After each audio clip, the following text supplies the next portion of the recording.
Fantasy Fuel is powered by Pole Sports. Get instant fantasy football advice through real-time polls by visiting polesports.com. I'm getting a little low on fuel. What are you doing, Doc? I need fuel. Give me fuel, take a fly, send me trace it out of sight.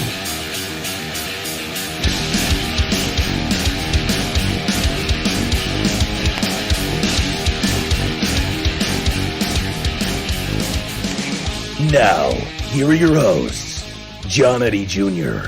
and Tom Tuttle. Welcome back to almost the end of Week 10. Mm-hmm. We are Fantasy Fuel. Yep. Jets won.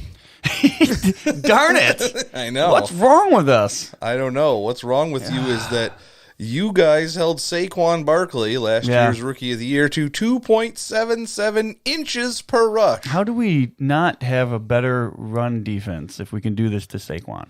I don't understand how we let everybody else run all over us, but not Saquon. It doesn't make any sense at all. It's stupid. You were basically hoping to get the first pick after a I was horrible like, well, performance. it's just a higher pick. I don't want to keep winning games, but we're going to win the rest of our games.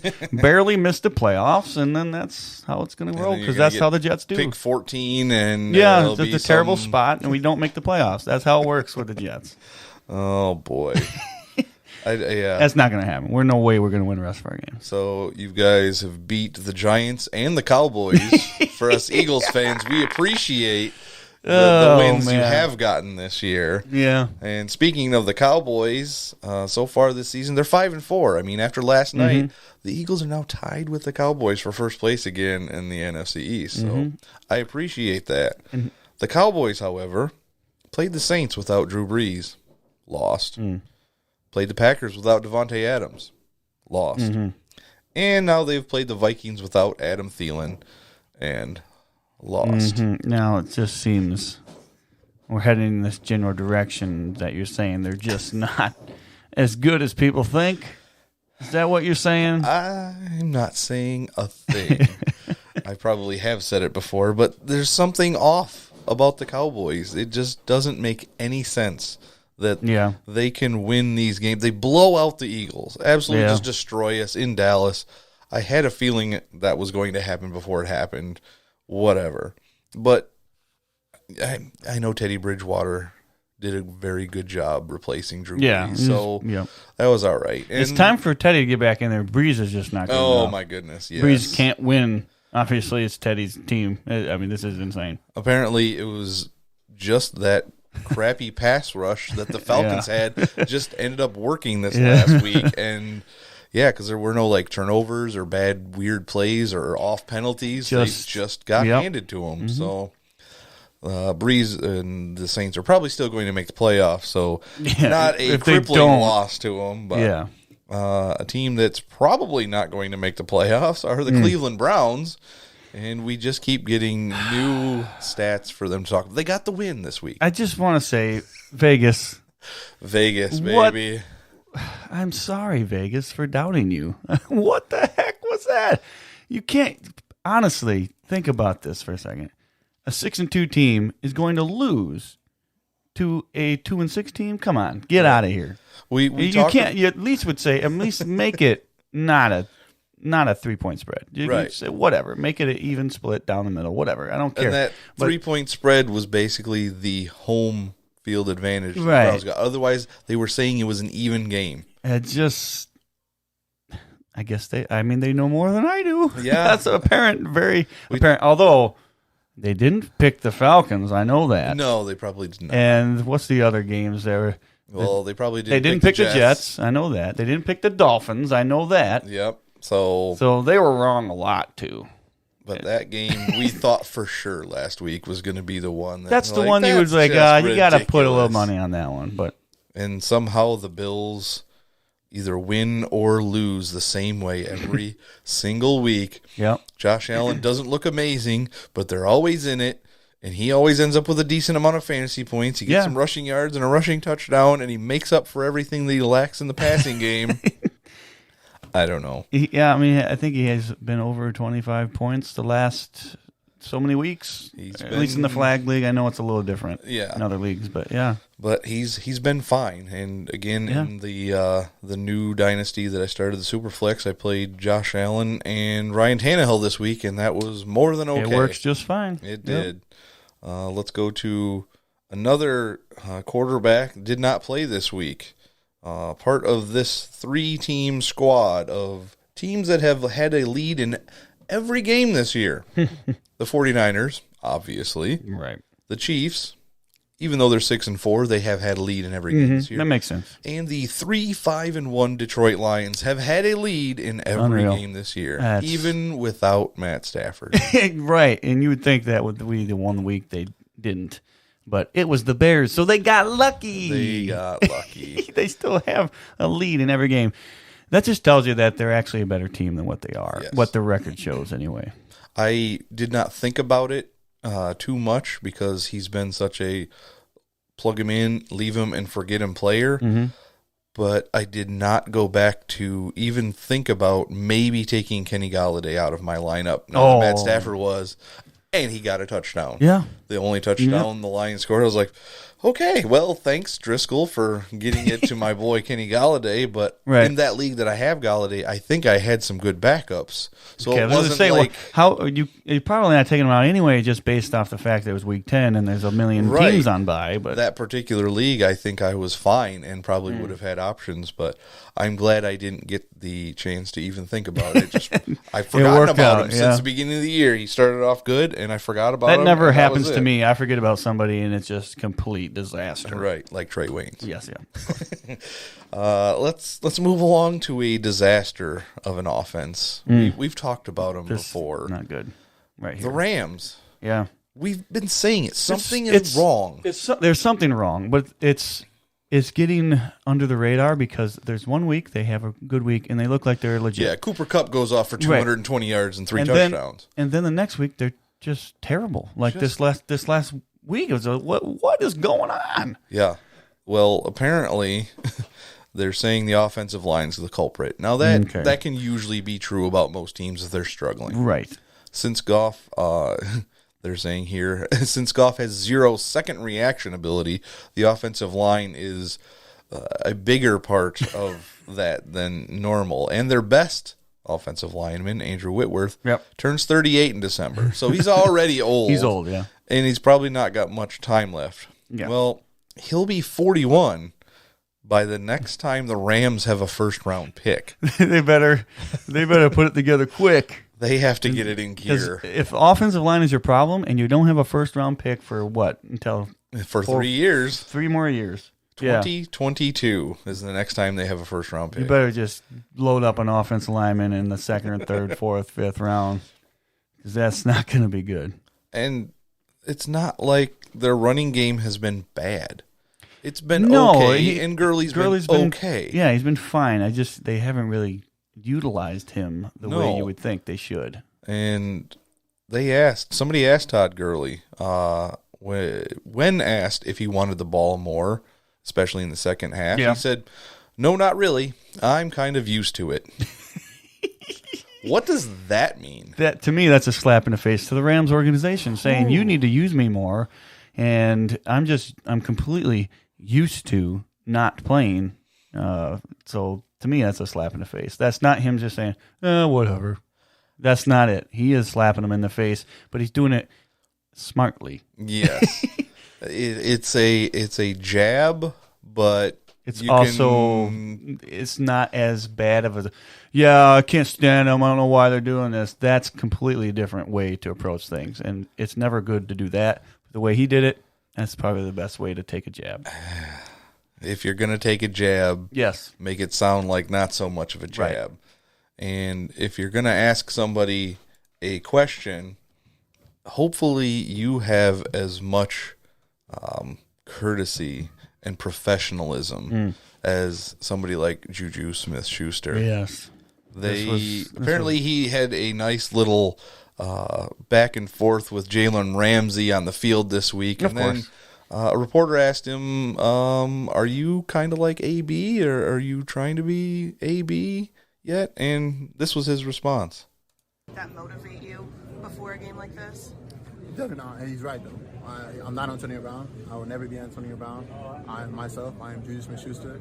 I'm not as good as him yet. I think I still have time to proceed to get to his level.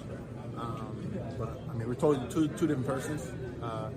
Like I said, I mean, it was me and Jalen Ramsey, and he had a good game. And there you have it. That is, I've become a fan of him just off of this one thing. I didn't mind him in the first place, but when you say things like this and you are as humble, and it sounds legit. He's not just whatever. I still got time. He is on point, and he is very humbled and sounding amazing. I like that type of character, and he's got a great character from what it sounds like. Yeah, and I really like it. He has never, since coming into the league, even on the same team with Antonio Brown, he has never once caused any kind of drama. Right. Yep. And he had so many things he could say there. So many options that he could say and shove it into Antonio Brown's face. He could just make a completely different picture there, and he didn't. And I really respect that. The NFL needs more guys like that in the league. And kind of on topic, I didn't have it in the show notes. There's a little bit about Antonio Brown. He and his agent seems to think he's going to play again this year. Okay, sure. Yeah, I don't see that happening. I think in the next week or two, there's going to be something by the NFL looking into it and some kind of a decision made. But I do know that the Seattle Seahawks said they were looking into Antonio Brown before they made their claim for Josh Gordon, who hopefully we will get to see play tonight. Yeah, I honestly think he'll be on the field. I haven't seen anything one way or the other whether or not he's not going to play, but I think he'll be on the field at least for 5 snaps or so at the very minimum, and just get him out there, get him used to the rhythm. Yep. So we talked about it earlier, so you already know the answer to this question, but I'll ask it on air anyway. Who has the longest winning streak in the AFC East right now? The Miami Dolphins. The Miami Dolphins. That's unreal. Have a 2-game winning streak, and because the Ravens just beat the Patriots a week ago, they're not on a winning streak. The Jets lost 2 weeks ago to the Miami Dolphins. Yep. And the Bills just lost to the Browns. Yep. So, since acquiring Aqib Talib, the Dolphins are 2-0. 4 interceptions. Yeah. And also, after trading Kenyon Drake, the Dolphins are 2-0, while the Cardinals have been 0-2. So that means, so far in the season, the Cincinnati Bengals and Kenyon Drake are winless. Yes, but for fantasy purposes, he did just fine for me this last week because I had to have him. But one last thing about the Dolphins, and I've always been a fan of Terry Bradshaw, because he doesn't do things normal, and he'll say what he feels like saying. Yes. And he said something that had both you and I cracking up. Talking about quarterback Ryan Fitzpatrick. Terry Bradshaw said, he's got 5 more years in him and at least 6 more teams. You add it all up, I'm pretty sure that it computes. Yep, it does. And the last tiny little tidbit, with 6 games left in the year, the Dolphins are 3 games out of a wild card spot. No way. Good golly, that's not right. The AFC is just not that stacked this year, so if you maybe 9-7 makes the playoffs this year, I mean it kind of does like 50% of the time or so. Yeah, there's usually one or so in 9-7 sounds like a good bet. So the Dolphins, Jets, one of us could make it. Maybe we just got to run the table, right? Stop it. Just stop it. Stop it. Let's move along to a rookie quarterback who played really well this week, even in the loss to the Jets. Daniel Jones. I played against him in one of my fantasy leagues. Luckily, I had I think Lamar Jackson in that league, so we kind of evened out there, and it didn't hurt me. But Daniel Jones needs 13 touchdown passes in the final 6 games. Not unspeakable. That would break the rookie touchdown passing record held by Baker Mayfield. Yeah, that's crazy. You wouldn't really think of it that way, but then you think, he didn't even start the season as the quarterback. Right. I mean, so he's doing this in half of a year. Or not, well, it's more than half a year. Yeah. But he's doing this in a limited amount of time. And yeah, if he had a great game, but he did get sacked Oh my goodness! for a touchdown by Jamal Adams, and that was pretty awesome. In the flag league, you traded me Jamal Adams. Yeah, I I did. think it was it before the season It was started? before the season Okay. started. Not that I didn't already know Jamal Adams was good, Right, but yesterday he got me 52 points in I the was- safety position. I was looking. I was like, okay, let's see how JJ's doing because I needed you to lose Right. this week. Well, I didn't need it, but I was hoping Yes. for a miracle. But I was looking. I was like, okay, let's see. Oh, he's still got Russell Wilson. Let's go around.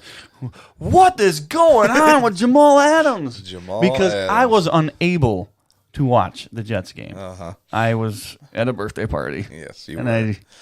it was a fun birthday party. Well, that's good. It was a Nerf gun party, Ah. and I shot a lot of kids in the face.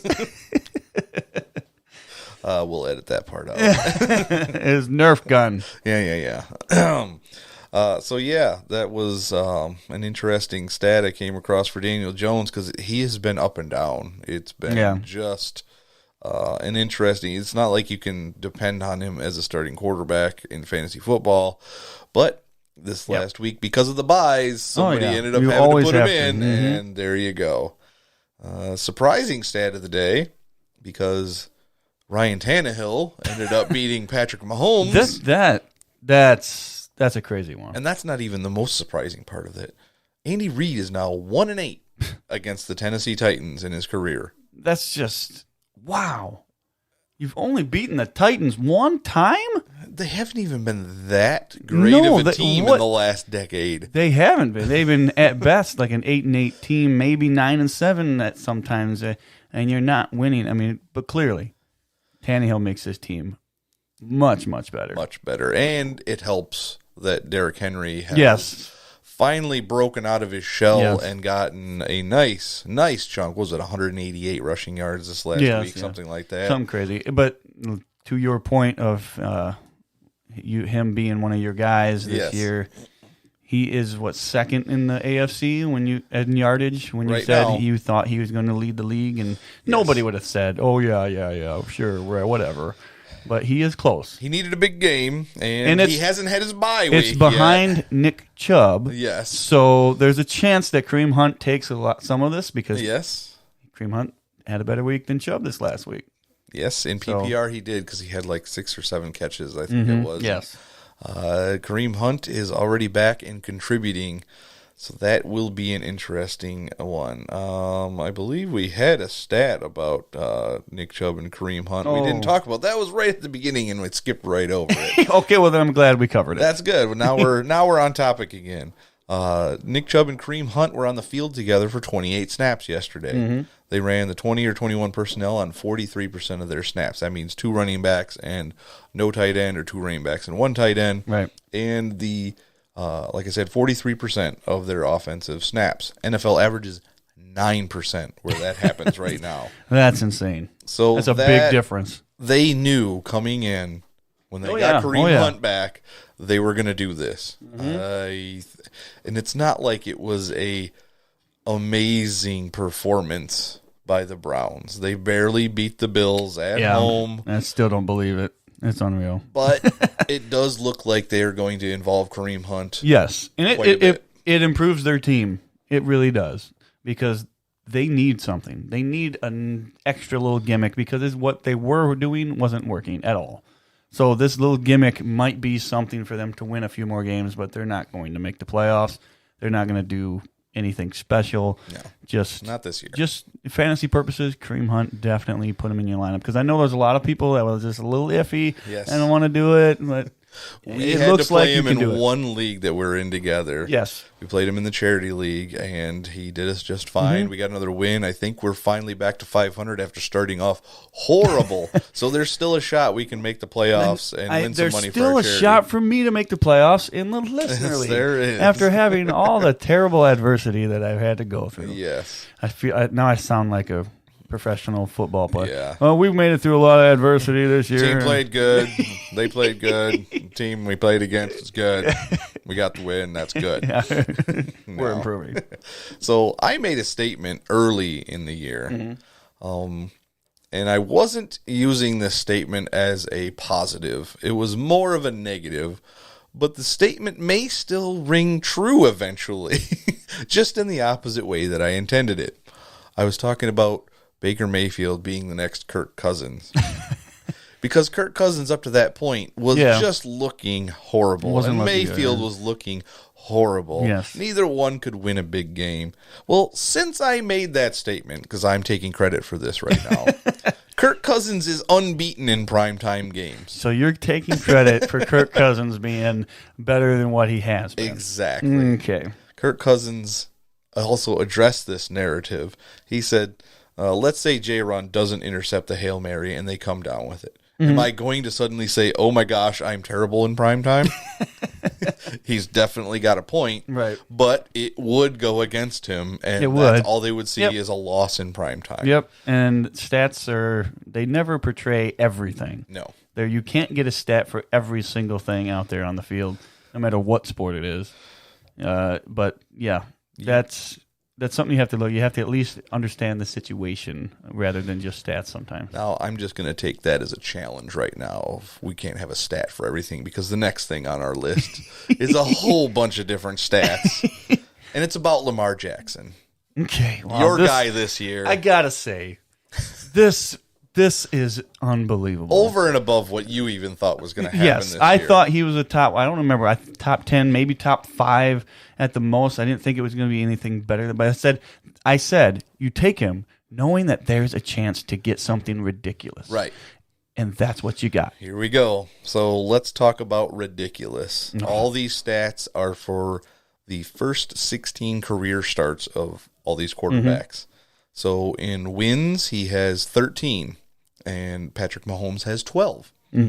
Rushing yards.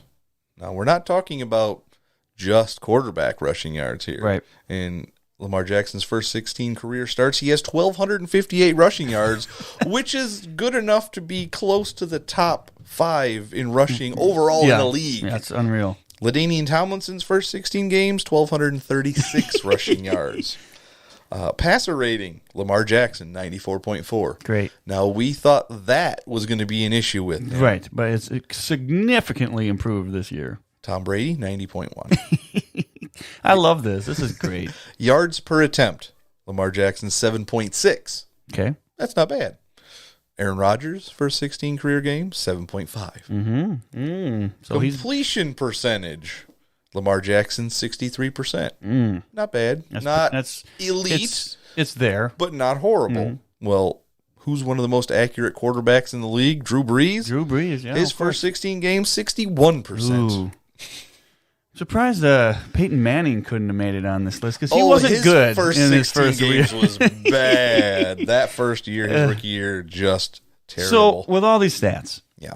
do you legitimately start considering Lamar Jackson as an MVP candidate? You have to. I think you do. They But are it's- like, what, a game behind right now, and they've beaten the Patriots. Yes, that's true. They're looking at a first-round bye, and if they can tie with the Patriots, they will have home it. field throughout. And you have to start thinking MVP. Yeah, it's already in my head. I mean, there's 3 guys in my head that I'm thinking of. It's Lamar, it's Christian McCaffrey, which last week kind of puts a little dent into it, but it's not terrible. He was still good enough, He was still good fantasy-wise. fantasy-wise. And then Russell Wilson, and it's going to be it's a tight race for me. Really, really tight. Those 3 guys, it seems like we've been talking about them for a long time about being good or Right. undervalued or overlooked. Obviously, Christian McCaffrey wasn't overlooked Not this year, no. But you and I, more you than I, have been talking about him since after his rookie year, and hopefully people listened. There was one game in that Ravens-Bengals game, and because they were up by so much, they probably threw it out there just to see what would work. Well, they had Lamar Jackson, Mark Ingram, and RG3 on the field all at the same time. What? An option to Ingram up the middle? No. No, not do that. Lamar Jackson around the outside, flips it to RG3 for a first down, and they called that the Heisman package. Lamar Jackson said it was dope. Yeah, that's cool. It is cool. Definitely reminds you of some kind of like college something they do. So Yeah. makes sense they call it the Heisman package. Oh, I've got one more stat. It didn't get lumped in with our conversation Oh, about no, the we missed Rams. it. Oh, my goodness. We missed it. But just to let you know really how bad the Rams offense this last week.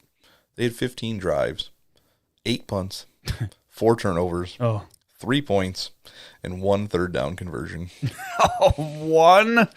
one third down conversion? 1 third down conversion. That is as not bad getting as it it done. gets. That is terrible. Now, I That don't is know how bad. many of those third down attempts were long or short Yeah. or whatever, but That doesn't mean they didn't have just one first down. It's just saying they Yes. when they got the third down, it basically might as well get the punt team out there. correct. Now, one guy that has been on point all year long, no matter Yes. the I agree with this. game, the quarterback, Yep. whatever it is, Michael Thomas Yes. is just on fire. He is on pace for 152 catches. Yeah. That would be the most in a season. Yes. And he's on pace for the 5th most receiving yards in a season. 152 and 1,825 yards. That, if he even gets close to that, will Oh, be a ridiculous Yeah, season. it's pretty hard to reckon with right now at this point for me to say that he's not the most valuable wide receiver in fantasy football. There's other guys you can talk about, sure, but this guy's been so consistent that it's almost impossible. And even when Drew Brees retires, I think he'll still be successful. We've already seen that. Yes, we've seen So- it with Teddy Bridgewater. So, Yes. and that was the biggest knock on Michael Thomas For a dynasty for league. dynasty Correct. leagues. We were like, well, what happens when Drew Brees goes And away? we don't even know when Drew Brees is going to retire, No. and then Michael Thomas might already be out of his prime by that time anyway. So it could be 5-6 years down the road. Drew Brees could be playing until he sucks. until he sucks. So I was just looking at the stats real quick. Right at this particular moment in the flag league, Michael Thomas is the number 1 wide receiver. Okay, yeah, makes Not sense. surprising. Yep. Right behind him is Mike Evans, who has 3 40-plus point games and Right. like 3 absolute stinkers. Yeah, that's not and- consistent. That's No. nice to have, but it's not Michael Thomas like he's been so consistent. Now, the number 3 wide receiver is 13 points behind Michael Thomas, and he's playing tonight. Okay. But this is also punt and kick return yardage. Tyler Yes. Lockett Yeah. could be the Yeah. number 1 wide receiver in the flag In the league. flag league, yes, I would agree with that statement. for sure. And number 6 on this list, even after a 0 this week, Cooper Kupp. That was disappointing. I mean, that whole Rams offense disappointing, but that was just wow. You don't, especially in Week 10, you can't get a 0 out of a guy like that. No. That is just so hurtful to your team. Hey, Cooper Kupp has kind of been on the same deal that Mike Evans has been on. He hasn't had as many stinkers. Yeah, He's had 2 stinkers, a couple of barely getting you double digits, and then a bunch of like 5 good games. So, I mean, you're obviously putting in your lineup. yeah, you got to start him every single week. And a guy that I know you're happy finally showed back up again, at least a little bit, was Keenan Allen. Still a top 10 wide receiver. Yes, that was very nice. I mean, I honestly expected to lose this week, and I still might because I got a couple guys going. I'm down by 15, but I expect to get that 15. If I don't, I don't, and that stinks. But I didn't expect to win because I had so many guys on bye. Right. But I put some guys in there, and they produced, and it worked. And I'm very pleased with what I put together. The only one I'm not so keen on is BC Johnson. Yes. It just every time I start him, he doesn't do it. And then is I on don't the start him, and field. he does great. He's on the field all game. Yeah, the whole game he's on the field, and he doesn't get. I don't know what it is with Kirk Cousins. He just doesn't go his way unless I don't start him. I think he just knows Tom's starting him, and I'm not going that way. He must be. Which means if that's the case, then my take on Kirk Cousins is correct. Now, this is a bit of a surprising one before we get into next week's matchups. Yeah. In the flag league, again, punt and kick return yards, number 14 overall is a Kansas City wide receiver, McCole Hardman. Yeah, it's a it's definitely something you have to look at because there's other guys I could have started this week based off of just punt and kick returns, and they scored better than the guys that I started. Deontay Harris, baby. I picked him up like 5 or 6 weeks ago. He was on the taxi squad for a couple of weeks. Then I started getting injuries and bye weeks. And I brought him up, and every week he's had double-digit points. The reason I like the flag league so much is because of the punt and kick return stuff. Well, that's not the only reason, but that's one of the bigger reasons because it just creates such a better, I don't know what the word is for, but it's just an atmosphere that even if I have nothing, I can get this guy who's actually doing something productive because it is productive. You count on these things in the actual football game and still be successful week to week if I have to do this. Here's another interesting one. I believe you had him on your team last year, but did not give him any more than the 1 year. You're like, I just need somebody to get through a couple of weeks. Zach Pascal. Yes, was it last number year? 22. Yeah, it had to have been last year. It was either last year or 2 years ago. I don't remember because I was on the Jets and now I'm on the Saints. So okay. I think I had him on the Jets, so it would have been 2 years ago. But yes, I missed the boat on that one. If you would have just given him a few years, that would have been a very nice little, hey, guess what? I don't have to worry about the bye weeks when I've got somebody like him. And then a guy that 2 weeks ago, what was it?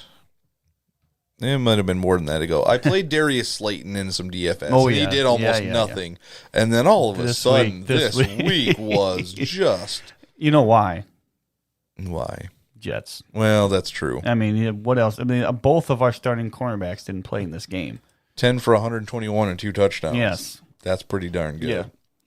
And then another guy in the top, we'll call him a wide receiver 2.5 because of his issues in the middle of the season with injury, but he's still averaging a decent amount. Emmanuel Sanders, who's now on a winning team, and he is happy. I think he's a wide receiver too. I wouldn't say a 2.5. I think at this point, knowing, especially if Kittle's out, which I think he is, he's out this coming up today.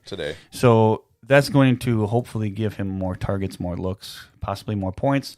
Either that, or it's going to do the other thing and flip it and say, well, let's just focus on this guy because Kittle is out. That very well could be Let's hope in my sake, because that's the guy I got going tonight that I need to do something. Okay. So I need that. You need a little bit out of him. Well, that's about does it for news and notes, and now we can look forward to another bad bye week for me, at least, and probably for a lot of people. It can be bad for a lot of people. There is a lot of offensive firepower on bye this week.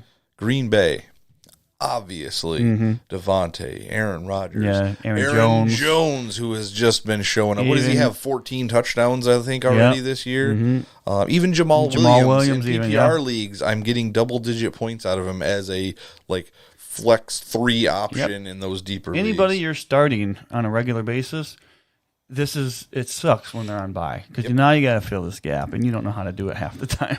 And a team that has been hot and offensively has been scoring more points and getting the ball to their main running back, the Tennessee Titans. Ryan Tannehill, who has been decent, obviously super flex. You're probably playing him there. Derrick Henry, even A.J. Brown has been good. So none of those guys. That's difficult. New York Giants, so there's no Saquon. Well, there was no Saquon this last week. There was not either. But no Golden Tate, no Darius Slayton. See, now the Golden Tate.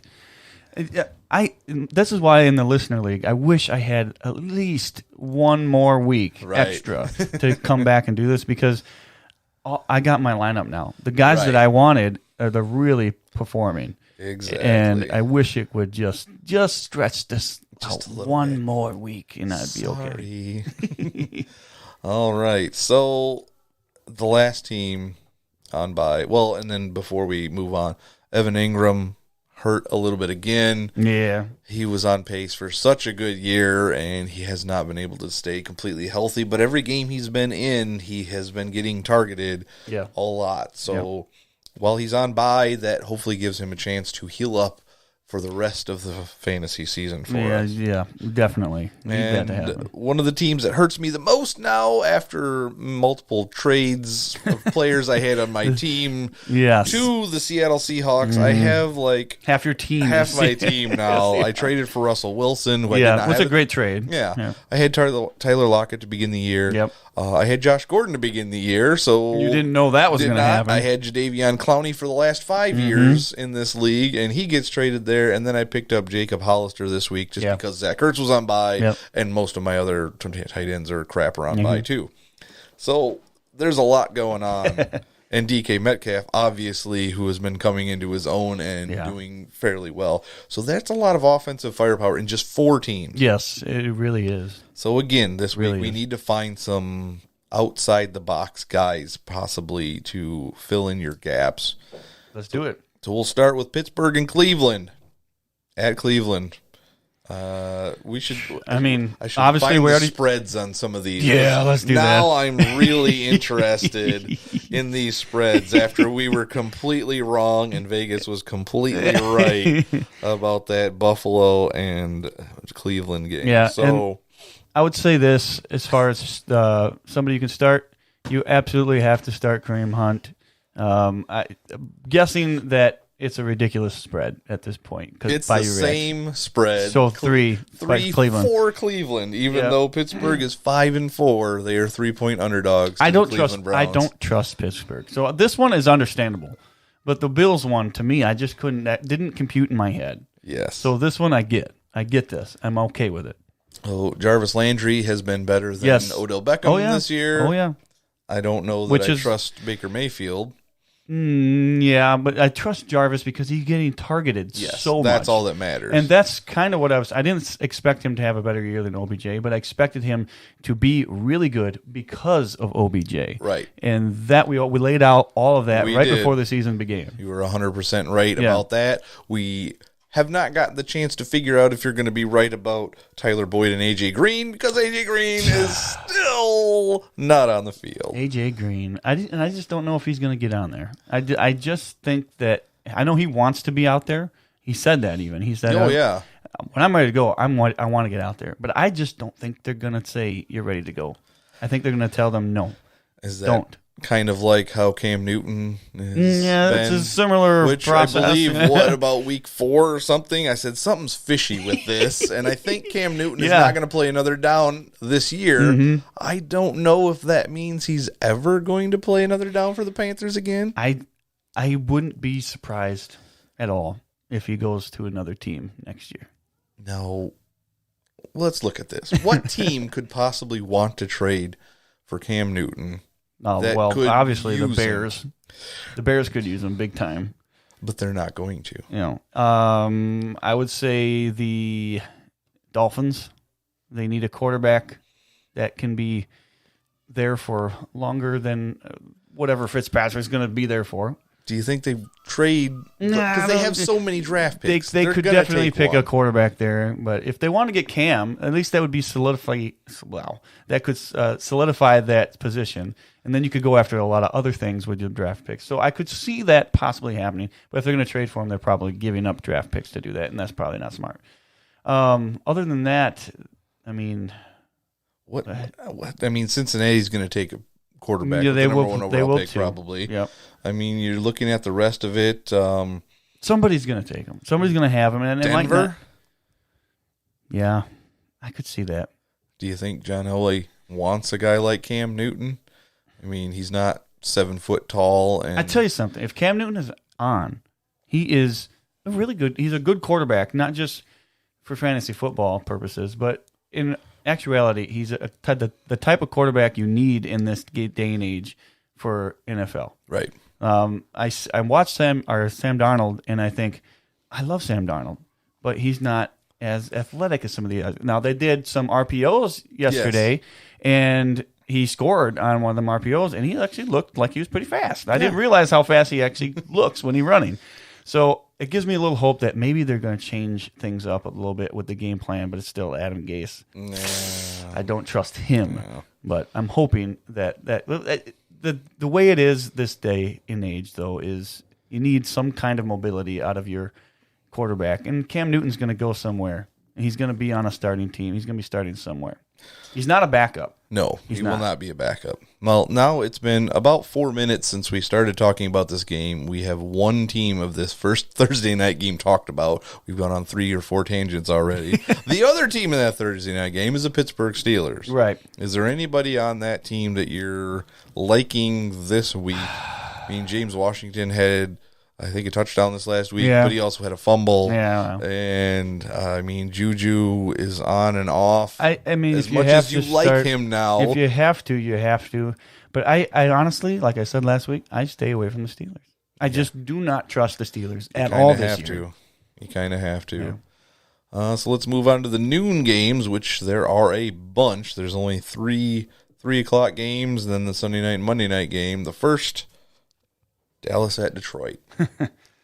That's going to be another interesting We have to one. find out if Stafford's going to play, first of all. And that's the main thing.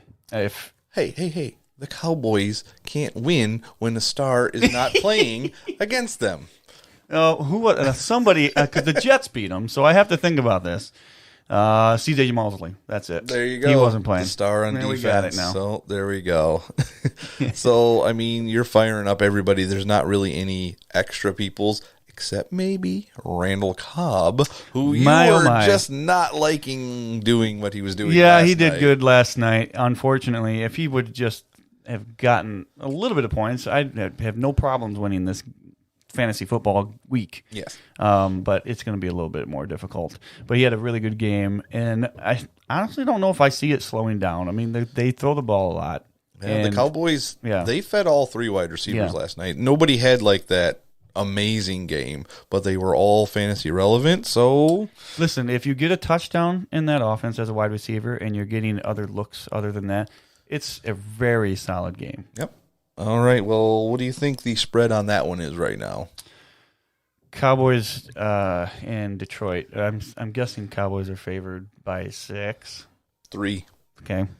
So to me, it's more 6 if Stafford doesn't play. I think that's the big key. If Stafford plays, it's a different story. Yeah, it should be. Next game, Jacksonville at Indianapolis. Zach Pascal. That's true. Jacksonville, Indianapolis. Nick Foles is back. That's true. Will Brissett be back? That we don't know. It doesn't seem like it's too out of the realm of possibilities. Because Brian Hoyer was not good. We all know that. He comes in and he throws 3 touchdowns. You're like, oh, well, they can get by with Brian Hoyer. And I said that. I said he's good enough as a backup, but when he has to start a game, when he gets all the reps, he's like, I don't know what to do. They know me. I can't do this. So if you come in as a backup, they don't know what you're going to do. I mean, it was Ryan Fitzpatrick versus Brian Hoyer. I mean, it was a battle of the ages. Go back a few years and be like, oh, I remember this. Now, a guy I mentioned a couple weeks back who had hardly any targets as a running back, but the year before he was getting targets and he was worth a play, was Nyheim Hines. Yeah. The last couple of weeks he's gotten a few more targets. I think he had 4 or 5 catches this last week. So that is a guy maybe you can sneak into the lineup. I could see that if Brissett's not playing. Now, maybe they see something there that they discovered that they actually kind of like. So maybe they do that kind of play a little more often, even if Brissett gets back in there. So there's a possibility of a play there. I'm a little on the leery side with that play, unless you're really in a pinch. And you could be, because you might have a lot of these players on bye. Right. So. Yep. In Jacksonville, there's nobody out of the ordinary. Fournette you're playing, obviously. Depending on bye weeks, you could be playing. I can't think of the quarterback's name all of a sudden. Nick Foles. Yes.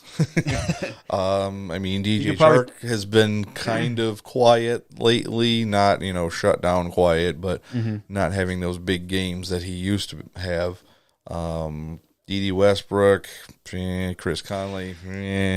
That's the thing with them. Like, you don't. First of all, I don't know what to think of them with Foles. Right. Now, either one of them guys could go off, but definitely not both of them. Probably not.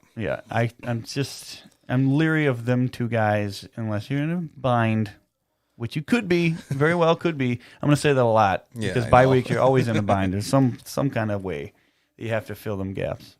All right. Well, can the Dolphins... Oh, before we move on, what do you think the spread. the spread is in this one? Colts and Jaguars. Jaguars are on the road. I'm going to give the Colts a 1-point spread. Basically, they're even, Okay. so the Colts have the 3-point home field advantage. That's Okay. what it is. All right. They're 3-point favorites. Okay. So far, I've been guessing the right favorites. That's a good thing. Yes. So, yeah, can the Dolphins win 3 in a row? Who They're they at playing? home versus Buffalo. If they beat Buffalo, this is just out of control. But I could see it happen if Fitzpatrick is playing. Right. They pulled him last week, so I don't Every time know. Fitzpatrick goes against a team that he used to play for, Yes. he usually does all right. Yeah. So yeah, I could definitely see they could win. I'm not saying they can't, but it would be ridiculous if they did. Anybody in those games, obviously Preston Williams is done. Yeah, you can't Devontae do Parker is Parker's okay. a possibility of a play. Gesicki seems to be man, I can't- almost relevant. I can't stand Gesicki. I don't care how well he did 2 weeks ago. This last week, he didn't do that good, did he? I don't remember. I didn't I particularly feel like he look didn't at do good his at all. stats. Actually, let me look. Well, I'm already on tight end. Or no, I'm not. Yes, I was. I'm getting there. Hold on. Wide receiver, no. Tight end, week 10.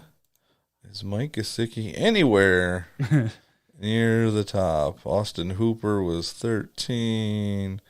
T.J. Hawkinson, yeah, he must have. There he is. He had 6 points this week after getting 16. But he has been getting targeted here and there. He's at least being relevant to a certain degree. So now here's his last 5 weeks in target: 6, 6, 3, 4, 7. Mm-hmm. So he is getting targeted again. I mean, yeah, we don't recommend it, but again, you have. Let's see. He's probably on the waiver wire.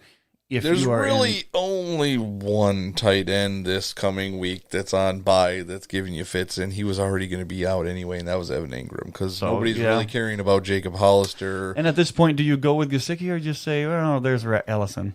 I'll take him. Well, they're on bye, so it doesn't matter. That's this right. week. I'm sorry. Yeah, I'm sorry. That's okay. I was thinking it was Evan Ingram's because he's hurt, because he has been hurt. Yes. So. It was at first, and then I realized they were on bye, so I was like, please get healthy and then come back. So, what do you think the spread is on the... Oh, before we do that, Buffalo. Is there anybody... Do you think Frank Gore has a revenge game against the Dolphins? I could see him being legit to a certain degree. Ever since I traded for him, he hasn't done much. I wouldn't trust Frank Gore this week. Even if you're in a bind, that's really hard to go with. Obviously, Josh Allen, a very solid start, but that's not out of the box. Yeah. So much. John maybe Brown's in your lineups Beasley, for the most part. Beasley, okay. I could see that as a start this week. That's about it. I don't see anything else there. No, not really. And what do you think the spread is on this one? Miami's at home. I gotta give the Bills. I'm personally giving them a 5-point advantage. 5.5. All right, I'm getting better at this. We go. Okay, next on the agenda is Denver at Minnesota. Okay, I am hoping Dalvin Cook has another amazing performance. Could he definitely is do just. I mean, if Christian McCaffrey weren't doing what he's doing, I agree. Dalvin Cook would be on everybody's list of. Well, he's the number 2 running back in fantasy football right now. He is, and he still doesn't seem to be getting much respect. I don't know if everybody's it thinking seems he's just gonna like get nobody's really saying anything about Cook. He's kind of on the back burner doing his thing, but Chris McCaffrey's stealing all the spotlight, and rightly so. He's been great, but Cook's been really good too. And really good. I don't think unreal. we talked about it on air. I showed you the couple of maybe screenshots of a Twitter conversation where somebody said Dalvin Cook was not athletic or agile enough, and everybody's in the comments was just like, "What are you talking about? Have you looked at Dalvin Cook? Yeah, I mean, he had a run in that game last night that was just straight up the middle, and he just plowed somebody over and got another 4 yards out of the deal. I'm like, okay, he's fast, and he just knocked somebody to the ground without almost any effort. It looked awesome. So He's a beast. Minnesota, if Adam Thielen comes back. I mean, he'll come back and then get re-injury his hamstring again because it's a what? Hamstring. So I said I wouldn't talk about it anymore, so I'm not going to talk about it. Okay. No more hamstrings. All right. That's it. Last one, hamstring. Okay. And then, I don't trust that he's coming back. And if he does come back, I don't trust him as a play. I'd like you to just bench Olabisi Johnson so I can play him in the other league that I've got him in. Because if I'm probably not playing him this next week anyway because I only really played him this week because of a bye situation. Plus, you got Hunter Renfrow. I have Renfrow, who is a better option than BC right now. And the team they are playing is Denver. And against Minnesota, I really don't have much. I mean, you're probably starting Cortland Sutton no matter what. But after that, I mean, Philip Lindsay, you're starting. Yeah. You have to. I could see Freeman. Noah Fant, do you think after last week? I mean, there's other options. I'm not starting Noah Fant. Kyle Rudolph, who had an amazing one-handed grab in that game this week. That was crazy. I awesome. was like, he didn't even use his other hand. He's like, he didn't. I don't need this one. Don't need it. Got basically 3 feet down after the ball had touched his hand. Like that's awesome. Kyle Rudolph, after such a slow start, has been a weekly starter the last 3 weeks. Because Thielen's been out. Very possible. That's to me the reason. And that was kind of hoping for BC to be that guy. And that just hasn't really happened. So it's been Rudolph. Rightly so. He probably trusts him more than he trusts BC, so I get that. But, yeah. What's the spread? Oh, you want me to guess? That's right. All right, what's, I forgot what teams. Broncos at the Vikings. Vikings are favored by 7. 10.5. 10.5? Yeah, Broncos not good. I mean, I know it's, okay, 10.5. I wouldn't put it past them. Nope. Absolutely not. All right, next on the list, Saints and Buccaneers. Buccaneers at home in this one. Okay. There's not really too many guys that you can surprise people with. No. I told you earlier in punt and kick returns, I'm playing Deontay Harris because he's been getting me double-digit points on basically punt and kick returns alone. If you're in a league like that, yeah, that's a good guy to take for sure. Ronald Jones finally gets his first start. Now, I saw a stat earlier. He only had like 48% of the running back snaps and like 43% of the carries, but he also ran like 64% of the routes by running backs and had more catches. And what's weird is he had a lot of catches this time, and that's strange. Not really that's his not MO. him, no. And that's what makes it strange. Like, they're not going to continue doing this, are they? Like, is this part of their plan? Is he going to all of a sudden become a pass catcher out of the backfield? I don't know. I can't put trust into that. No. So it's hard to say that what he did this last week is what he's going to do this next week. Well, you can't put any... You still have starting him. Yeah. But... You can't have any real confidence in any kind of stability in that Tampa Bay offense because Chris Godwin comes out of the gates and is amazing. He's been okay since then. Mike Evans either is giving you a 40-point game or almost nothing. Ronald Jones and Peyton Barber are just not that good. Ronald Jones is the starter, and he's been getting points. O.J. Howard showed up this week. I don't know if anybody had him anywhere playing. If you started O.J. Howard, let us know. Yes, please let us know if you were on the O.J. Howard train this last week. And, there's really not much on Tampa Bay. New Orleans, same old. Michael Thomas is going to get you a bunch of points. Yeah, absolutely. Alvin Kamara should be back, so there'll be a split backfield. Do something there, yeah. And Drew Brees, you got to fire up Drew Brees against Tampa Bay. Yeah, absolutely. So there's really not much to talk about there. What's the spread? Buccaneers at home. I'm going to say the Saints are favored only by 4. 5.5. Okay. I'm not too far off on these. I'm kind of pleased with myself. No, so far so good. The game of the week. Jets at Redskins. Does Dwayne Haskins finally have a good game? Maybe, because it's the Jets, and I'm sure our cornerbacks will be out again. So there's a Fire possibility. up your Terry McLaurins again. Yeah, there's a possibility there, although it's Dwayne Haskins, and we don't really know what's going to happen. We don't know. But if there's a week for McLaurin to get back to being McLaurin and Dwayne Haskins to show that he can do something, anything, it would be against the Jets. Right. However, because we just destroyed Saquon, don't start AP.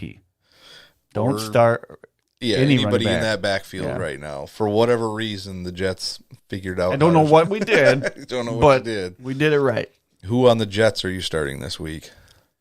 I'm definitely not starting Robbie Anderson. No. That has been such a disappointment all year long, and I've started him almost every week thinking, all right, it's got to happen here. It's got to happen here. It's got to happen. Would he have one he had catch this one week or 1 week where he had a good game. Right, yeah. Everything else has been terrible, and I don't need to start him anymore. I have other options at this point. Right. Because I had to start him this last week because it was week 10, but yes, I am not starting him. I will start Crowder. Yep, he's been good. He's been great. Chris Herndon seems to be out again. Yeah, he's hurt again. So Ryan Griffin at tight end has been okay. Griffin's a decent play. Again, you'd have to be in a pinch, and you're probably not, like you said, there's only one guy that's going to be out this week for tight ends. So, hopefully Jamal Adams has another 50-point if you're IDP, Jamal Adams would be a great start. I mean, Le'Veon, you're starting. That's not out of the box, though. No. There's nothing super out of the box with this team. I could see you starting Darnold in a big league. Right. Because it's the Redskins, but that's really the only reason. I got to see more out of him before I trust it. What's the spread? Oh, shoot. I'm guessing the Jets are at the Redskins, just for reference. All right, I'm going to give the Jets the win by 1. Washington by 1.5. Dang it. But that's the home field advantage. Yeah. If it were not a home field advantage, the Jets would have been up by 1.5 because of the 3-point That's home. True. So we'll move on to the surprise of the last week. The Atlanta Falcons will face the Carolina Panthers at Carolina. If they can't, which I don't know how they did it this last week, but if they can't stop the running game of Christian McCaffrey, they will not win. Not even come close. Shouldn't. And I can't imagine they're going to have back-to-back great weeks. Right. So, Chris McCaffrey, obviously, you're starting him every week. Doesn't matter who you're playing. Curtis Samuel's been a decent play lately. Been good. You're playing DJ Moore already. Yeah. Greg Olsen has been garbage the last how many weeks, basically.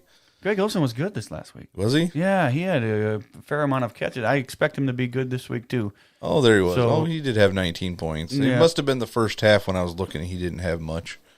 So he's been good. I think he's a good start as well. Well, the last 5 games before this week. Oh, yeah. I'm not Greg saying Olsen's been garbage. I'm completely agreeing with you, but he had a good week this last week.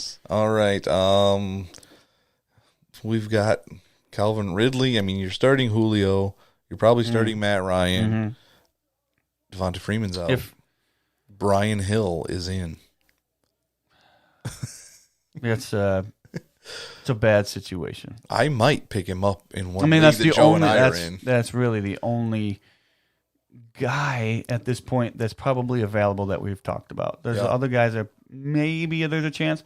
Hill's probably available in most leagues. Austin Hooper's getting an MRI today. That's a bad situation. We're really looking bad. at that. I'm guessing he probably won't play this week. It's from what I saw, it could be more than just 1 week. It could be 1, 2, maybe 3. Could be even longer than that, depending on the MRI. So now, I'm trying to rack my brain. Who is the Falcons' backup tight end? I have no idea. So I'm looking it up right now, and it is Luke Stocker. Okay. I've heard of the name before. Yes, At we've least definitely heard the name. We've gone there before. Their third string is Jaden Graham. I've not Never heard of that name, no. So I'm not advising Luke Stocker. as a pickup and tight end. You're just going to have to. You'd have to be one of the riskiest people in the world to pick up Stocker and say, I'm doing it. Yeah, I believe I'll get to play Ryan Griffin this week in the Savages League, which we have Austin Hooper in. Yeah. Because we don't have much else. I actually did try to trade for O.J. Howard in that week a few weeks ago. I tried. Just to try and get a backup in there. Tried in the Flag League, and at the time, he wasn't going for it. I don't know if he'd go for it now, but I don't need him anyway, so... All right, what's the spread? Falcons at Panthers. It's got to be Panthers by 3. 5. 5, okay. Yeah. No, I'm still not off. If I'm within 3, I feel good about it. Okay, now we can move. Oh, there's one more noon game. The Texans at the Ravens. Deshaun Watson versus Lamar Jackson. This is going to be a great game. It should be. This is going to be a great game. This is the game I want to watch. I don't care about the Jets. I don't need to watch that game. I'm going to watch Lamar Jackson against Watson because that's going to be awesome. Now, before we get into this one, I just have to say, because one of the next games on this list is never mind. I was thinking they were on at the same time. We're still on the noon game, so disregard anything that I've got to say right now. So, Houston at Baltimore. Baltimore at home. Lamar Jackson coming off one heck of a performance. That 48-yard touchdown run. That run, man, I will never get over it. We were talking before. It looked like a video game. It was one of them things that's going to stick in my head for years. I probably won't ever forget this run. No. The way that he made players miss, and then that spin move, that's what looked like Madden. Right. All of a sudden, boom, whoop. I mean, he got through there, and then I was like, well, I know he scored on this play because I'm watching the replay, and I know they just scored. Yes. How is he getting out? Oh, there he goes. Okay. Unbelievable. That was one of the most athletic plays I have seen in quite some time. And we're talking about somebody like Barry Sanders. Yes. I mean, good old Barry Sanders. If you're just listening to us, we got a Barry Sanders. Yes. Not a bobblehead, just a figurine in the studio here. So it's something that I just absolutely love to watch. And that's what makes football. Not just the hard hits, well, they're taking that stuff away anyway. Right. But not just the hits, the Hail Marys, the touchdown. It's the athleticism that you watch for. And with Lamar Jackson, the guy is amazing. He's on a different tier of quarterback because there's nobody like him in the league right now. And the best thing about this is they didn't try to turn him into something he's not. Right. There are still letting him do it. He can throw in the pocket. We saw week 1, he stood there. Yes, it was the Dolphins, but he stood there and he made all the plays in the pocket, made all the throws, and looked like a pocket quarterback. Yes. And then a couple weeks later, he rushes for 140 yards or whatever and a couple of touchdowns, and he looks like a running back again. Yes. And they're not limiting him to a pocket passer. Right. And the big key with him is, and we don't have to talk too much about him because we talk about him like every week. But the big key with there is he hasn't gotten hurt at all. He hasn't even had a banged up injury or anything like that. When we saw Michael Vick, it was always something going on with Vick. There's a difference between these two.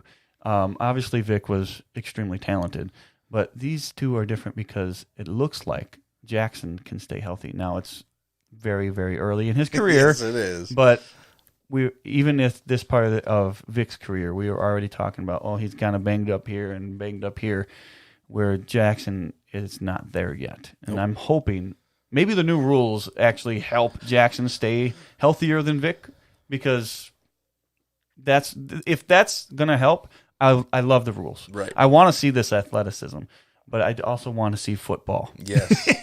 It's hard. So it's a difficult thing to decide. But there's not too much outside of the norm in this game, except for hopefully maybe Will Fuller is back, because I need him to be back in a couple of leagues. You're crossing your fingers because you have to have it. I need it.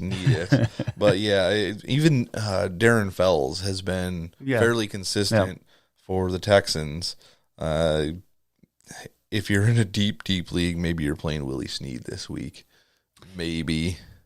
I said last week maybe. It's just, maybe you were a week early. Yeah, okay. I'll say I'm a week early. You can play him maybe. Maybe. And yeah, other than that, it's the same old story. Mark Andrews was good this last week. Love that. You're not benching Hopkins. Carlos Hyde, what was he, like 6th or 7th in the NFL in rushing yards? Yeah. Yep. You would not have expected that, especially after being basically cut. I mean, I know they traded him, but the guy has been great. Yeah. And he's been super solid. And it's really consistent. It's nothing special. It's not like he's getting 20 points every single game, but every game he's getting you at least 10. And that's good enough for a lot of leagues. Let's think about this. Carlos Hyde in the Texans offense has been very serviceable as a fantasy running back. Right. Now, you predicted a different kind of thing for Carlos Hyde at the beginning of the year. Yeah, I thought it was a different type of offense, a different type of scenario. Just think if they would have kept Carlos Hyde and he stays healthy and does what he's doing now, what do the Chiefs look like? I tell you, he would be probably, I don't know. I still like Shady on that team. That's a really good. He was a healthy scratch. A healthy scratch. A healthy scratch. That's just. I still don't know that. There might have been something else going on there that they're not letting us know If he about. plays that game, do you think they win? I think there's a better chance there. It did seem... Unless he's actually had some kind of banged up something that they don't want to talk about, then whatever. But yeah, if Carlos Hyde was still on that team, they obviously probably wouldn't have Shady. Right. So I would say Carlos Hyde would help that team, and he could have even better production on it would have been more consistent, I believe. Yeah, very Shady had a likely. couple of really good games. You're like, oh, he's back, and then he disappears, and Damian Williams gets 18 carries for 55 yards, and you're like, well, that's underwhelming. So why are we doing this? Yeah. But let's see, what's the spread in this one? Texans at Ravens. It's probably the Ravens, but can't imagine it's by much. So I'm going to go 2. 4.5. 4.5. All right. Within 3. Yeah. It counts. Just barely. So then we'll move on to the 3 o'clock games. Now, I thought I was looking at the Houston and Baltimore game, and I was like, well, everybody wants to watch that game. But then I looked at who the rest of the 3 o'clock games were. I'm like, everybody wants to watch that one, but that's probably not who they'll televise. Now, we don't have this dilemma because they're going to put New England on, and they're playing at Philly. Of course. So let's talk about that game. That's an interesting one. Well, obviously, I'm going to start Jackson. He's going to be on the field finally, right? And he's going to play. I don't like you. Okay. I can't think any outliers for the Eagles other than maybe Goddard. We just signed Jordan Matthews again. Still, get out of town, man. That's no. We at least know that he likes Carson Wentz. He's been successful at least on the team. I'd like to see their little touchdown celebration a couple of times. All right. No, you're not starting him. No, we're not starting Jordan Matthews. Not a ton of outliers on that team. Now you go to the other team. I mean, most people were finally starting to start Philip Dorsett. Yeah. In somewhat deep leagues or a flex option. You got Edelman in on there. I mean, that's not an outlier. No. Edelman. I mean, the running back situations, there's really no outliers there. Mohamed Sanu is now pretty much start. You can't sneak him from anywhere. There's just, to me, there's no real outliers on either one of these teams. No, not really. So it makes it hard to give much fantasy advice because you're already starting the guys on these teams, most likely. I think the outliers would probably be more on the defensive side of the ball. And we don't talk too much about IDP, but this is one, for whatever reason, regular season, where the Eagles' defense comes up with some plays against the Patriots. We don't always win, but there's always a couple of guys that come up with a fumble recovery or an interception. I could see that happening. I don't predict them to win, which probably leads me into the spread guessing. Mm-hmm. So I'm going to say it's going to be New England by... Oh, this is a tough one. 5. 3.5. Yes, I'm still within 3. I was surprised when I looked at it. I was like, oh, only 3.5. Yeah, you would expect it to We're be a at little more home, than that. so it would have been 6.5. Okay, yeah. Completely even across the board. Then we have a couple of whatever games. Arizona at San Francisco. I don't imagine That's gonna Kyler be- Murray's going to have too much success against that defense. Yeah, but he hasn't been bad. There's a couple outliers on that team. Now, I have to rack my brain a little bit because Keyshawn hasn't been much of a thing. Christian Kirk went off Christian this Kirk week. is a big Holy one. cow. That's a good one that a lot of times you're not playing. That's the reason I lost in Yes. the listener league this week. Christian Kirk was predicted for about 14 points, and he got like 38. So there it goes. But, yeah. San Francisco, you got to hope Kittle's playing next week. you do. That's going to be hard if he's not. Again, not a lot of outliers on this team either. These are your starters, and you're going with them. You're not going to pick anybody else off of that team to say, "Oh, this is a good bye week fill-in," because it's not. Nope. You're probably playing Kenyon Drake again. David Johnson has been just banged up. Yeah, David Johnson is. But I don't know. I'm not playing Kenyon Drake again. I'm not, because they'd have to say David Johnson's out for me to be happy with Drake on the field, because I'll play him 100% if David Johnson's not playing. But yeah, I don't trust in Kenyon Drake to. I just can't do it. I just can't do it. I can't do it. I have too many other options this week because all my guys were on bye week 10. Oh, this would be great if I won this week with this Monday Night Football game. An hour away from start time? Well, a little more than that. About 2 hour and a half. And it'd be great if I won this week, because then I got all my guys back. And I can actually feel good about the rest of the season. Yep. Then spread. Oh, yes. Okay. This is an interesting one. Cardinals at San Francisco. Okay. You're saying it's interesting, so I'm a little confused. Yeah. I'm still guessing it's San Francisco, but it's probably not by as many as I think. So I'm going with 3? 13. Wow, you tricked me into that. Yeah, we won't count that one against you. There hasn't been a lot of games that were double digits this week like there have been in past weeks. So that's what I was like, 13. I was like, oh, wait, no, never mind. It's just the Cardinals. So I probably spoke before I should have. Yeah, you messed me up. And then the other 3 o'clock game, the other game of the week, Cincinnati at Oakland. Cincinnati. This is going to be Joe a Mixon. big Josh Jacobs week, I'm assuming. Not that you didn't have him in your lineup already, but Cincinnati is terrible against the run. Yes, Josh Jacobs, obviously, you're going to play him no matter what. But I think Joe Mixon's been pretty decent the last couple weeks. Been all right. And I think there's another possibility here that he could get a good game. That's all they got. That's it. I mean, neither one of us are expecting Cincinnati to win. No. I think Tyler Boyd exited that last game with an injury. If he's on the field, I'll play him. Maybe if you're in a league and somebody got sick of having A.J. Green on their roster, maybe he comes back this week. Maybe you can scoop him up for a bye week. I have no idea what's going on. I don't know. I'm not recommending anybody, No. any AJ Green, anything, because I have to see him play before I recommend anything. I know. So, what's the spread? What's the teams? Bengals and what? Bengals at the Raiders. The Raiders are actually 5-4 this year. Yeah, Raiders are going to be favored in this game. I'm going to say by 6. 10. Wow, I missed it. No. You 10? Well, the Bengals are are 0-9. Come on. I know, but I'm trying to think It's like Ryan Finley at I'm quarterback. trying to think like Vegas. You can't think like Vegas. All right, there's 2 games left. Let's quickly go through those because we are running a little long. A little bit. This one is a battle of a couple of offenses that have looked nothing like they did last year. Okay. Absolutely nothing. Okay. Chicago at the Rams. Do we have to? We have to. All right.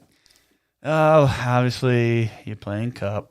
You have to. Even he gave you a stinker. You have to. He gave you a big old 0. We thought with Brandon Cooks being out, maybe somebody like Robert Woods or even the third wide receiver, Josh Reynolds, could have possibly done you something, but that offense was so bad. You are probably playing Gurley. These aren't outliers, but it feels like they are at this point. Gurley, yeah. Gerald Everett. Goff is a possible play, depending on what you got. The Bears, I don't like any of the Bears. Can I just skip the Bears? No. I don't want to do this. Didn't Tariq Cohen finally have a touchdown Yeah, that's last true. week? That's an outlier we can talk about. With the fact that Mike Davis is no longer on the team, I think they're going to they're going to actually make Tariq Cohen into something, which is probably the smart move, to be honest. He is an electric player when he's right, and this is probably the best way for him to get right. Yeah, I hope so. I could use a little bit of Tariq Cohen love in a couple of leagues down the stretch. But, I mean, other than that, you're still playing Allen Robinson. You're not playing Mitch Trubisky. Yeah. You're probably playing David Montgomery just because he is the touchdown running back in Chicago. Trey Burton, no. We've talked about that before. Taylor Gabriel seems to sneak one in once in a while, but it's not something I can rely on. Yeah, you can't do that. That is just it. Spread. I feel like it's closer than this, but I'm guessing the spread is 6 for the Rams. 6.5. Yeah, I don't actually believe that. I think it will be closer. I think the Bears will not win. I think they will lose by like 2 or 3 because it's just going to be a bad game all around. I think it is going to be a terrible game to watch. I think this is going to be I wouldn't want to watch this almost a repeat of the Super Bowl last year, where you're just like, will something happen, please? I'll at least give the Rams a chance for something big to happen. Yeah. Because there's a possibility there. They have the weapons. They just have to use them correctly. Now, here's the deal. We talked about the Rams' offensive line. Yes. Does Khalil Mack finally just go nuts? He might have a good game. I don't know if he's going to go nuts. I think the Bears in awe just I feel like they lost their gumption, whatever they lost word everything. is. So I just don't feel like there's just much there. It's just it's so disappointing after winning. And honestly, I think it's all on Cody Parkey. I really do. I think that just killed their spirit. It's not on Cody Parkey. It's on the head coach for replaying that Cody Parkey thing over and over and over in the offseason. You're like, okay, we get it. We don't care anymore. I think it's on that scenario. Yeah. I'm not going to put it on Cody Parkey. You miss field goal, you miss a field goal. Yeah. That happens. But I just think it's just demoralizing. And I think they're carrying it way too far into this season. Too far. And it doesn't help that Trubisky looks bad. I'm glad we got rid of him in the Savages League. Right. We ended up trading him for Antonio Brown, who we ended up trading for James Washington and QT in a draft pick. So he still had some value at that point. Some value. Oh, boy. So we have... Wait, did I guess the spread on that? Oh, yeah, I did. Yes. We have one game left. Monday night game, who at this point in the season we thought probably would mean a little bit more. And it means a lot to each of these teams in a different way. But I thought both of these teams would be fighting it out. This division game might be one where whoever wins this has a leg up to win the division. Kansas City at the Chargers. Okay, I like this matchup. Unfortunately, the Chargers are kind of sort of out of it. But they're actually not, because Kansas City has lost a few. So the way Kansas City has played the last few weeks, I love Mahomes. I love all their offensive guys. Tyreek Hill had 19 targets last week. The guy, nuts. And I think he had 33 points for me in the listener league. So, yeah, obviously you're playing him. These are not outlier guys. No. I can't really think of outliers there besides maybe Hardman, because there's not a lot of people are sitting there playing Hardman unless you're in a desperate spot. But I could see him being very fantasy relevant this week. I forgot who they're playing against all of a sudden. I just completely... The Chargers, of course. Yeah, I could see definitely Rivers having a good game. Keenan Allen could come back into the picture for the second straight week and not be garbage. So, And who has scored 15-plus points in 4 of the last 5 weeks for the Chargers? oh, you're talking about a little bit of Melvin Gordon? No. Oh. I'm talking about Hunter Henry. Oh, Hunter Henry, that guy. That guy. That guy who's, what, on average, the third best tight end in Yes, the at least league? in the flag In the league. flag league. It's close enough probably. to where you're sitting there thinking top 5 for Hunter Henry. So that's awesome. Yes. But Melvin Gordon has been good. Yes. He has been scoring touchdowns. His average, it's Yes. like he's back to what, his second year in the league where he was scoring Right. touchdowns but didn't have a great average. I mean, it's fantasy relevant. That's all that matters. That's all that matters. For us in our purposes. But it's I not think- an impressive number of points, or not impressive how he gets those points. Right, but he's been getting the points, and that's really all that matters in fantasy Yes. football. So, I don't see a ton of outliers there. No, maybe, it's the same guys. Maybe Eckler is coming back to something. I mean, he's still been there. I still haven't but- benched Eckler. Yeah, He's been fine. It's been difficult to think. I mean, he's still getting the points at this point, and He's especially just- with a bad bye He's week. not getting the 23, You're right, 32 right, point games. right. He's just getting 14, 15, whatever. Yeah. And that's basically, he's not getting it the same way every week. This week he had a touchdown. 2 weeks ago he had a few catches and a decent amount of yards. Mm-hmm. And then before that it was a touchdown. And then before that it was a bunch of catches and a touchdown. So you don't know He's how getting you're it getting somehow, it, but he's yeah, getting it. yeah. So what's the spread in this one? Kansas City by that look gives me no hint. No, it doesn't. Kansas City by 7. 3.5. Really? It is that close. That's a close one. It is. I mean, I wouldn't be surprised. Let's put it that way. But I it's would not like the Chargers have been awful. Like again, No, they haven't been bad. I don't know about their last loss, but in their first 5 losses, the Chargers every one of those games was by less than 1 score. So they easily could have a better record than the Chiefs right now.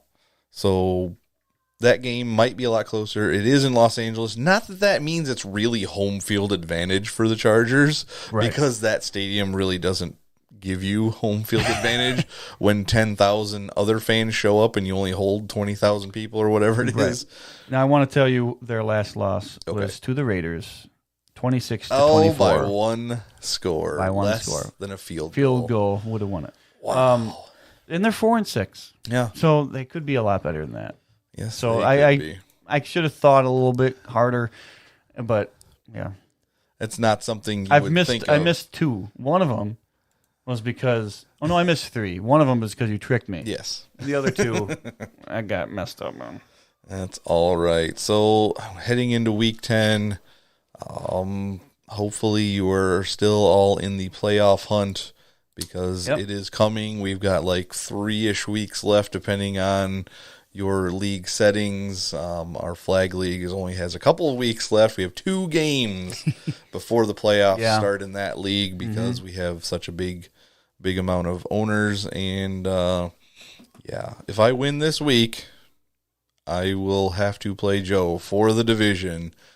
You mean if you win against the Giants? If I win next against week? the Giants, then Okay. the following week I will go against Joe. Right. And whoever wins that game will be the division winner. We might still both make the playoffs. That would be the scenario that I'm hoping for, that even if I lose, I still get in as If- a wild card. Let's see, Lyle. If you lose and I win out, we'd have the same record, and I beat you. But I know there's But weird that- rules in that league. Oh, I know. I don't know what's it's going to so happen. dumb. But then I know that Lions and Vikings both have the same record, and one of them needs to. And the Falcons, I'm playing right now. If I Okay. beat the Falcons, So there's a let's- big scenario there. Let's see all the teams that are in contention. Obviously, me and Joe both have 9 wins. He's Right. got that stupid tie that screwed me all up. If Yep. we were both 9-4, I would have the fast track to that division. If you, If we, either way, if you win the rest of your games, you got it. yes, exactly. Then we move to the North Division. The Vikings and Lions are both 8-5. Mm-hmm. Then we move to your division.